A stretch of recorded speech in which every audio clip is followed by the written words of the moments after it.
আমার এই কাটিমন আমটা গাছে পেকেছে কালকে, ভাবলাম যে আজকে পারবো, রাখতে বলেছি। কাঠবিড়ালিতে বা পাখিতে, পাখিতে হ্যাঁ এই অবস্থা। কালার দেখেন কি অবস্থা। আমার আর খাওয়া হলো না, এটা আমার কপালে নাই, পাখির কপালে ছিল, ছাদ থেকে পারবো না। এটা হচ্ছে আমার গাছ, হ্যাঁ দেখেন কি অবস্থা।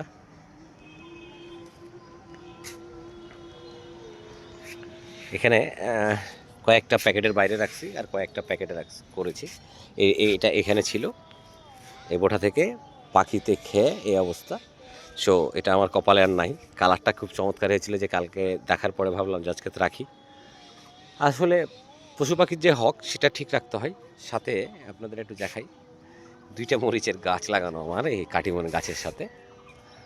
কি পরিমাণ ফুল আর কি পরিমাণ মরিচ। আর মজার ব্যাপারটা হচ্ছে এটা দেখেন, মরিচ দেখেন কি পরিমাণ ধরেছে,